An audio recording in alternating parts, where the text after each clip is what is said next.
Alors, avant de véritablement commencer cette vidéo, je voudrais vous conter une histoire. Alors c'est l'histoire d'un mec qui a voulu parler de ses 10 films préférés sortis en 2020. Du coup il parle pendant 50 minutes devant une caméra. Le son va nickel, et il faut savoir que le mec est plutôt sympa, plutôt gentil. Mais parfois il est un peu con. Du coup il décide de parler devant une caméra éteinte. Oh putain. Mais mis à part ça, salut à tous chasseurs et bienvenue dans cette toute nouvelle vidéo dans laquelle nous nous retrouvons enfin pour le top 10 de l'année 2020. Et demain du coup nous aurons le flop 5 de l'année passée. Et sachez que je suis plutôt content de faire cette vidéo, comme ça déjà de 1 ça conclut l'année 2020 qui était ma foi assez sympathique. LOL. Et secondo, je suis content comme ça de parler de 10 films parce que c'est possible que vous n'ayez pas vu des films que moi j'ai mis dans ce top, ou inversement, c'est possible que vous avez vu des films que moi je n'ai pas vu et du coup ça ne se retrouve pas dans le top 10. Alors du coup, avec tout ça, sachez que voilà, c'est mon top 10, mon avis sur les différents films sont totalement subjectifs. Voilà, c'est possible que moi j'ai aimé des films que vous n'avez pas aimé, et inversement, voilà, vous avez peut-être aimé des films ou alors que vous avez trouvé nécessaire de mettre dans le top, mais pas dans mon cas. Mais dans tous les cas, j'espère quand même que cette vidéo vous plaira. Alors écoutez, c'est parti, partons pour le top 10 de l'année 2020.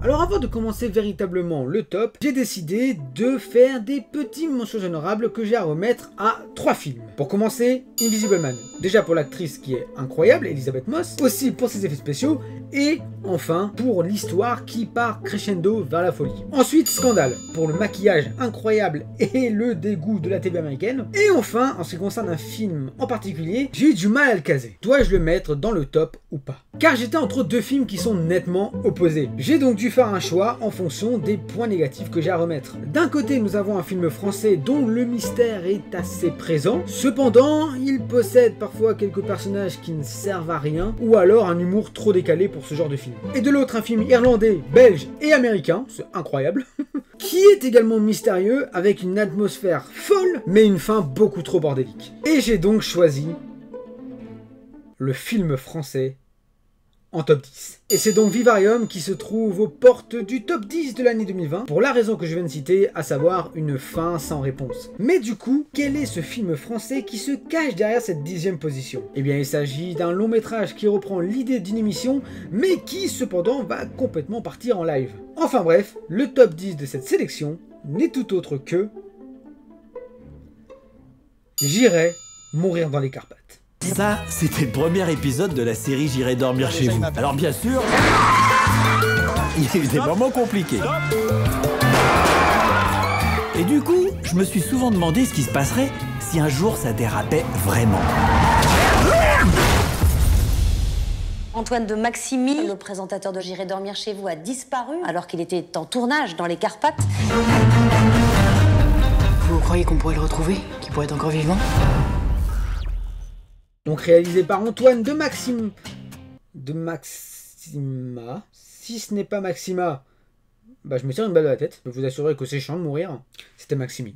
Bon bah salut hein. Donc réalisé par Antoine de Maximi, J'irai mourir dans les Carpates raconte l'histoire et bien de Antoine, qui après être parti en Roumanie, et plus précisément dans les Carpates, va faire son émission J'irai dormir chez vous. Attention, si vous ne connaissez pas l'émission, franchement allez-y les yeux fermés, c'est plutôt cool à regarder. Bref, du coup, en faisant son émission, Antoine va avoir un accident et sera laissé pour mort. Sauf que sa monteuse Agnès, jouée par Alice Paul, n'y croit pas du tout à cet accident et va donc, grâce aux cassettes, alors je vous assure il n'y en a pas 13, essayer de comprendre ce qui s'est réellement passé. Un véritable accident ou une tentative d'homicide? C'est ce que va essayer de découvrir Agnès, sa monteuse. Alors comme je l'ai dit précédemment, j'ai trouvé l'histoire vraiment prenante et assez mystérieuse et plutôt cool à regarder. Et en ce qui concerne les acteurs, franchement, au top. Antoine de Maximi était plutôt convaincant, Alice Paul, rien à dire. Cependant, peut-être pour Max Boublil, que je trouvais pas forcément génial dans son rôle de policier. Voilà, c'est peut-être l'un de ses rôles les moins travaillés, parce qu'après on va parler d'un de ses rôles, et là c'est très très bon. Mais dans J'irai mourir dans les Carpates, c'est pas le plus convaincant. Et puis ensuite, l'humour est assez décalé, parfois, il y a des moments c'est pas vraiment très drôle, mais bon voilà, c'est pas le but non plus du film, mais il y a des moments ça se voit quand même que c'est un petit peu... ça veut trop essayer de faire rire. Mais sinon, J'irai mourir dans les Carpates se laisse savourer sans modération, c'est pour ça que j'ai mis en top 10. Alors en ce qui concerne celui-là, je ne m'y attendais pas du tout à le mettre dans ce top, après la séance de cinéma. Parce que bien que l'ambiance était folle, malsaine et assez forte, l'histoire était assez longue à démarrer. Mais quand je repense à cette séance, je me dis que le thème qu'a abordé la réalisatrice et comment elle l'a réalisé, c'est un truc de fou. En bref, il s'agit de Relique. Alors Relique raconte l'histoire d'une mère et de sa fille qui partent vers la maison de la grand-mère après la disparition de cette dernière. Cependant, quelques jours après, elle revient, mais pas dans son état normal. Du thé?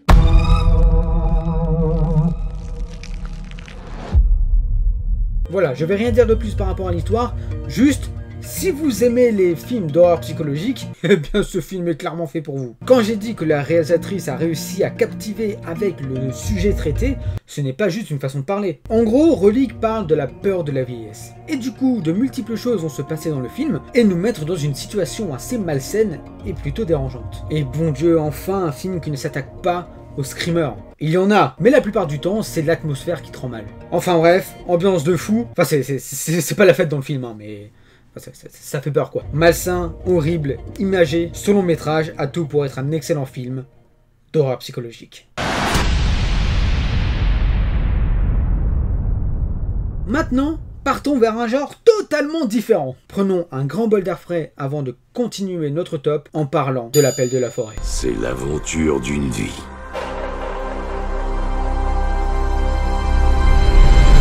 Je viens de dormir pendant 2 jours.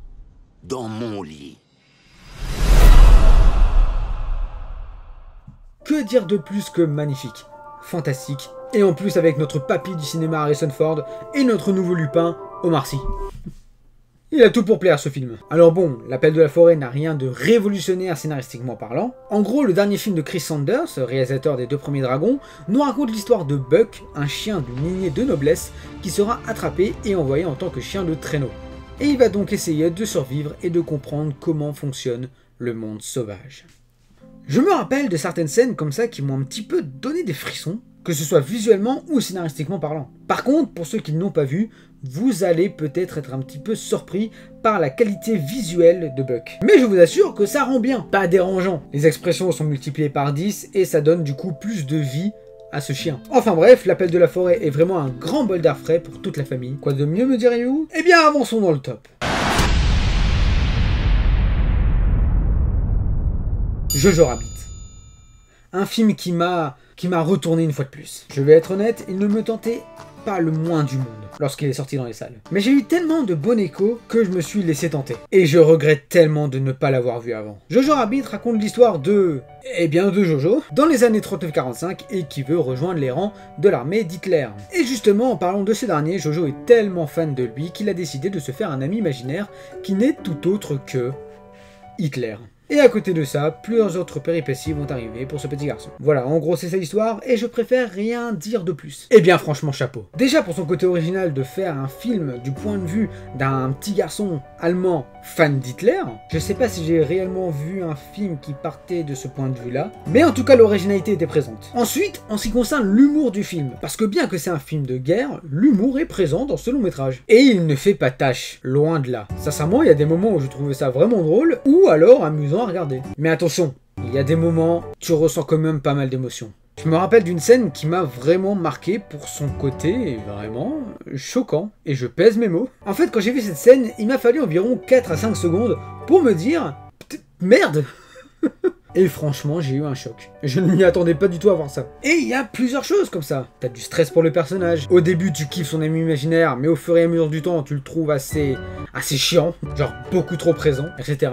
Taika Waititi, qui est le réalisateur du film et également du coup Hitler, et franchement, qu'il soit réal ou acteur, franchement, il est très bon quoi. Très très cool. Scarlett Johansson, rien à dire, toujours au top. Très bonne découverte aussi de Roman Griffin Davis et Thomasine Mackenzie. T'es non plus compliqué s'il te plaît. Enfin bref, l'humour est bien dosé, une qualité des acteurs d'enfer, des scènes choquantes mais assez folles. Jojo Rabbit est vraiment une pépite que j'aurais aimé l'avoir vue avant. Ah, attention! Premier film d'animation dans ce top. Si je vous dis musique et chansons sensationnelles, beauté visuelle incroyable, histoire fascinante, et rajoutez à tout ça une bonne dose d'animation japonaise, et vous avez l'incroyable Withering With You.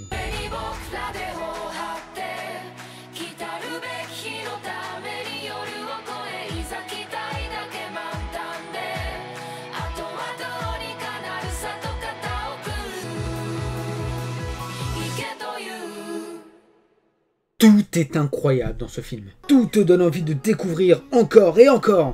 C'est un truc de fou. Au fur et à mesure, tu veux découvrir encore plus l'histoire. Mais la question que l'on peut se poser, c'est est-il meilleur que son prédécesseur, Your Name? Bon, il s'agit pas d'une suite, hein, même s'il y a quelques références par rapport à ces derniers, mais il s'agit du 5e film, sans parler des courts-métrages, de Makoto Shinkai. Eh bien, c'est une bonne question. Withering With You possède un incroyable potentiel. Qu'il soit beau, touchant, merveilleux et fantastique, je dirais quand même que Your Name est un petit peu au-dessus. Mais ça ne change rien au fait que Withering With You reste fabuleux par sa qualité visuelle, de mise en scène et des personnages, qui sont aussi attachants les uns que les autres. Franchement, ce film est top. Repartons une nouvelle fois vers l'autre côté du globe. Mais cette fois-ci, nous n'allons pas aller au Japon, mais en Chine. Imaginez, prenez une dose de musique épique, d'arts martiaux, avec des combats fascinants et une histoire remplie de péripéties aussi folles que les autres, et qui possède une conclusion digne de ce nom. Et vous avez Ip Man 4, le dernier combat.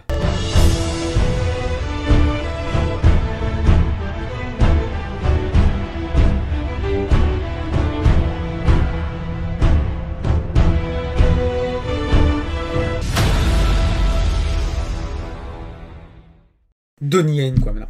Donnie Yen, quoi. Ce mec est incroyable. 12 ans après le premier opus, Donnie Yen n'a pas pris une seule ride. Et c'est déjà son 4e. Des combats époustouflants et surtout le dernier, bon Dieu, c'est incroyable. Et une musique épique font que ce film reste fascinant. C'est magistral. Et si vous ne connaissez pas les 3 précédents, je vous invite à les regarder. Parce que je vous promets que jamais vous vous en lasserez. C'est sûr. Alors il faut savoir que ce film est sorti en 2019 en Chine et quelques mois après, eh bien chez nous. C'est pour ça qu'il se retrouve dans ce top. Mais sincèrement, je n'ai jamais autant stressé pour un personnage que dans Ip Man 4. L'attaque contre la défense, qui gagnera? Ah oui, et j'ai oublié d'en parler aussi.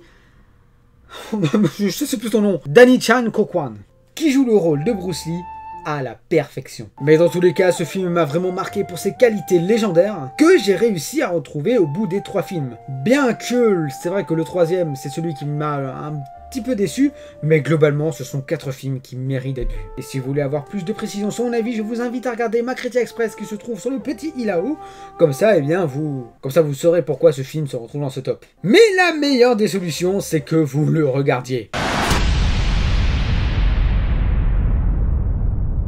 Comment je peux faire un top sans parler de celui-là, de la perle de la science-fiction? Déjà pour son originalité débordante, et surtout pour l'énorme courage que le réalisateur a eu pour le faire sortir durant une période d'épidémie. Bon, je crois que vous avez compris de quel film il s'agissait. Oui, il s'agit du dernier film de Christopher Nolan, à savoir Tenet.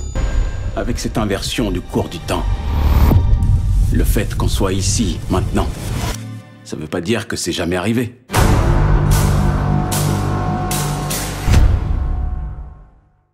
Ah, mais ce film un délice en tout point. Alors quand j'ai parlé avec un pote au sujet du film, il m'avait dit c'est vrai que j'étais un peu déçu. Je trouve que Nolan n'a pas vraiment réussi à exploiter à fond son idée, c'est fort dommage. Eh bien pour ma part, je ne suis pas vraiment d'accord. Tout d'abord, pour la première partie de l'histoire, c'est un peu comme un James Bond. On t'explique un peu le concept de l'inversion dans le temps, on t'explique pourquoi ils font ça, comment ça marche, etc. Et ensuite, durant la deuxième partie, c'est la pratique. Et alors là, c'est des claques visuelles, clairement. Alors malgré la scène finale qui, je l'avoue, est assez brouillon, la plupart du temps, cette inversion dans le temps, tu la ressens et elle est vraiment folle à regarder. Personnellement, je l'ai vue en 4DX. Wow, une tuerie. Et je tiens à préciser que le film ne possède aucun fond vert. John David Washington a voulu faire toutes les cascades lui-même. Enfin bref, ce film mérite son public. Clairement. Et en plus avec de la musique particulière, entre inversée mais également épique, Tenet reste un blockbuster qualitatif. Bien qu'il reste assez compliqué, ce film, il reste tout de même fou. Ça y est. Nous arrivons au podium du top 10. Et il faut savoir que ce film qui se trouve à cette position a volé la place de Jojo Rabbit, qui était censé être en top 3, à la place de ce second film français. Pour la première fois au top 10 de Trailerbusters, il s'agit d'un film français qui se trouve sur le podium. C'est un truc de fou. Mais quelle est donc cette petite pépite? Et surtout, comment a-t-il fait pour qu'il soit sur le podium? Eh bien, laissez-moi vous expliquer. Play, un film écrit par Max Boublil, qui raconte l'histoire de Max qui, pendant 25 ans, a filmé sa vie, de 1986 à nos jours. Il nous montre ses différentes étapes de sa jeunesse, en étant enfant jusqu'à parent, en passant par l'adolescence. Alors quand on se dit comme ça, c'est vrai que le scénario n'a pas l'air si original. Et je peux tout à fait le comprendre. Sauf que s'il se trouve dans cette position, c'est bien pour quelque chose. Et ce n'est pas spécifiquement pour son synopsis, mais bien pour sa manière de le réaliser. Tout se passe à travers les caméras qui, au fur et à mesure du temps, eh bien changent du coup. Mais également la bande de potes dont tu as l'impression de grandir avec eux, ce qui les rend plus attachants. Tu te retrouves à être devant ton écran, à essayer de leur parler. Mec, mais vas-y, fais-le! Mais fais-le! Mais vas-y, là! Mais allez! Mais t'es un gros malade, toi, en fait, hein? Ouais, non... Je suis peut-être le seul à faire ça, du coup. Ça va, je suis normal et tout. Enfin, quand un mec oublie que sa caméra, elle est éteinte, alors qu'il parle depuis 50 minutes, c'est vrai qu'il y a des questions à se poser, quoi. Mais tout ça pour vous dire que t'as vraiment l'impression d'être avec eux chaque seconde du film. Et c'est ça qui fait la force du long métrage. Ensuite, le fait que le film possède un rythme très travaillé, eh bien tu ne t'ennuies pas. Tu rigoles, t'as des beaux moqueurs, tu souris, t'es surpris, etc. Enfin bref, Play est vraiment un film qui m'a étonné du début jusqu'à la fin. C'est le pourquoi du comment j'ai décidé de le mettre en 3e position. Maintenant, partons vers la seconde place. Deuxième film d'animation pour ce top 10 de l'année 2020. Et là, je voudrais vous poser une question. Avec toutes ces multiples qualités, que ce soit la beauté visuelle, une nouvelle vision du sujet traité, ou la musique splendide, est-ce qu'on ne serait pas sur le meilleur Pixar de cette génération? Soul, réalisé par Pete Docter, nous raconte l'histoire de Joe, un professeur de musique qui, après avoir eu une possibilité de réaliser l'un de ses rêves les plus fous, appartenir à un groupe de jazz avec son artiste préféré, tombe dans un trou, décède et se transforme ainsi en une âme. Voilà, je m'arrête là pour ne pas spoiler, parce que sinon c'est pas ouf. Bon, maintenant que j'ai un peu expliqué le synopsis, revenons à notre question. Ne serait-on pas sur l'un ou le meilleur Pixar de cette génération? Alors certains diront que Toy Story se retrouve toujours dans leur cœur, ou alors il y a aussi Vice Versa, Monstres et compagnie, il y a eu quoi d'autre aussi, il y a eu Coco, etc. Mais Soul, histoire magnifique, avec une thématique assez surprenante pour un film pour enfants. Mais je vous assure, le film n'est pas fait que pour les enfants. Loin de là. Les musiques, le jazz, les petites perles de musique qui se trouvent dans le monde des morts, un délice. Mais surtout, l'animation. C'est un truc de fou, vraiment.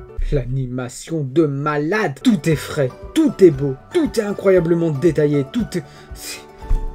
C'est réel en fait. On est presque plus dans le dessin animé, je vous assure. À différence de Rising With You, qui est très magnifique pour ses reflets, ses personnages et le dessin en général. Après, bien évidemment, le dessin, ça reste toujours un charme. Par exemple, les films de Miyazaki, vous faites un remake en 3D, il n'y aura plus la même sensation que l'on a eu pour par exemple, le voyage de Chihiro. Mais celui-là, il était fait pour l'animation 3D. C'est d'une beauté que l'on a rarement vue. C'est un truc de malade, vraiment. Alors bien que le style des personnages sont assez caricaturés, tout, comme je l'ai dit, semble réel. Mais si on ne s'attarde pas sur le design, mais plutôt sur l'histoire, qui, c'est vrai que même si le film peut être le plus beau de la Terre, mais possède un synopsis pourri, ce serait une véritable déception. On en parlera dans le flop 5 de demain. Je vous assure, il y en a un qui m'a un petit peu déçu. Et bah là, non. Tu t'attaches très vite au personnage. Très vite, tu t'attaches à l'histoire. Soul, t'attaches très vite à ton cœur.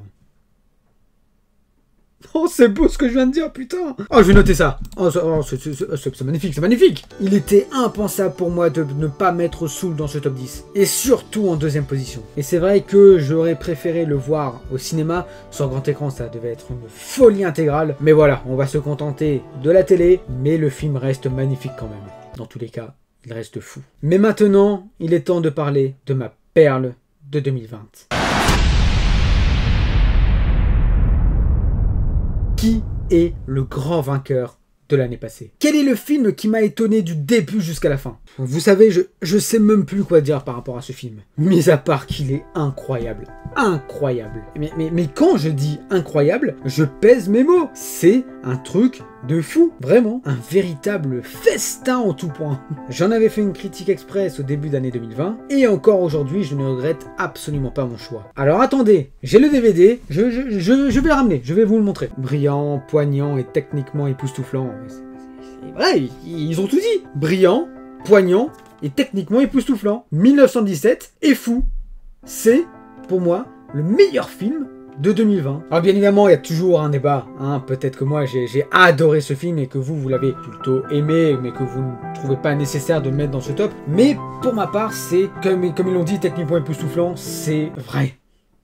C'est vrai, c'est le film qui m'a le plus marqué en 2020, pour sa réalisation sensationnelle. Il faut savoir que lorsque j'allais le voir, je ne m'attendais pas du tout à un film en plan séquence. Et il faut savoir que je ne suis pas le plus grand fan des films de guerre. Bon, bien évidemment, il y en a que j'ai adoré, hein. Par exemple, Il faut sauver le soldat Ryan ou Tu ne tueras point. Ce sont des films assez mythiques, des films de guerre. Mais je veux dire, si on me propose un film de guerre, bah je ne serais pas le plus enchanté. Sauf si on me propose de visionner 1917. C'est l'exception de ma règle. Alors si vous ne l'avez jamais vu, bah déjà première chose c'est que je vous invite à le visionner très rapidement. Et deuxième chose, comme je l'ai dit, le film est réalisé en plan séquence. Donc c'est-à-dire sans coupure. Coupure, bien évidemment, il y en a, hein. Mais genre c'est pas des chants contre chants, des plongées contre plongées. Tu n'as pas ça. Tu n'as pas, non, c'est fini. C'est d'une autre ère ça. Il y a genre des transitions. Par exemple, au début du film, quand nous avançons avec les personnages principaux dans les tranchées, il y a un moment où ils vont voir le général. Et en allant voir le général qui se trouve sous terre, eh bien on a comme un fondu en noir pour, comme ça, on rentrer dedans. Eh bien ça c'est une coupure, voilà, c'est un peu comme une sorte de transition. Mais en gros, tu n'as pas de coupure durant une scène. Soit la caméra tourne autour des personnages, soit elle suit le personnage, ou soit pour montrer un élément important. Même pas en fait, même pas. Non, parce que même s'il se passe un truc important, que ce soit dans le ciel ou quoi, ils ne vont pas zoomer dessus. C'est à toi de bien regarder le film pour bien comprendre ce qui se passe en arrière-plan. Tu ne verras pas la caméra zoomer, tout se passe au sol avec les deux soldats, qui doivent rejoindre le front pour interdire d'attaquer. Mais alors, le nombre de choses incalculables qui se passent durant ce film... Ça te rend fou, ça te rend fou. Tu dois faire attention à tous les éléments du décor, car à tout moment tu te fais attaquer, et à côté de la folle réalisation, tu as également les bruitages qui sont, mais alors, d'une qualité. Voilà, j'ai eu la chance de le voir au cinéma. Bon Dieu, t'as des sursauts, parce que t'as des gros boum sa mère, partout. Voilà, il y a des moments où ça fait des grands paf, parce qu'il y a peut-être un rat qui passe sur une bombe, ou alors tu vois un avion qui arrive devant toi. En bref, il y a plein de petits trucs comme ça qui te font, merde, assez puissant. Et avec tout ça, il y a également une scène qui m'a vraiment époustouflé. C'est tout bête, hein, mais c'est assez fou. Bien que la scène finale reste extraordinaire, émotionnellement parlant, et bien la scène qui m'a vraiment interpellé, c'est le changement de couleur de peau d'un personnage. Enfin, il s'est passé quelque chose avec ce personnage-là, je ne vais pas vous spoiler, mais il s'est passé quelque chose avec ce personnage-là, dont la couleur de peau change en fonction de son humeur en soi, en fonction de ce qui est arrivé. Et juste ce personnage-là, tous les éléments autour, tout le décor autour, même le personnage qui se trouve à côté, il ne change pas de couleur. Il y a juste lui, et je vous rappelle, il n'y a pas de coupure. J'adore ce film. Sam Mendes, t'es un grand malade en fait, t'es un fou. Et si vous voulez avoir plus de détails par rapport à mon avis sur 1917, n'hésitez surtout pas à regarder ma critique qui se trouve sur le petit i. Mais dans tous les cas, 1917 est, pour moi, le meilleur film de 2020. Et vous, quelle est votre perle de l'année passée ? Voilà, ça y est, le top 10 de l'année 2020 est maintenant fini. Bah, j'espère qu'il vous a plu du coup ce petit top. L'année 2020 est bientôt close. Voilà, c'est bientôt terminé. Demain, nous nous retrouvons pour le flop 5 de l'année 2020. Mais avant tout ça, tu peux d'abord liker la vidéo, ça peut toujours faire plaisir, ça permet d'avancer la chaîne. Tu peux également mettre ton top 10 ou avoir des films qui t'ont vraiment surpris, qui t'ont vraiment étonné, qui t'ont vraiment marqué de l'année 2020, bien dans les commentaires. Je me ferai un énorme plaisir à lire, et parce que c'est possible que je découvre des perles grâce à vous. Donc franchement, eh ben, vous êtes le bienvenu. Vous pouvez également vous abonner à la chaîne Trailerbusters et également actionner la petite cloche. Comme ça, vous serez au courant de tout. De tout, il n'y a plus de secret. Il n'y a plus de secret. Et moi, je vous dis du coup, eh bien, à demain pour la suite de cette vidéo. à savoir le flop 5 de l'année 2020. Allez, salut à tous chasseurs. Wouhou!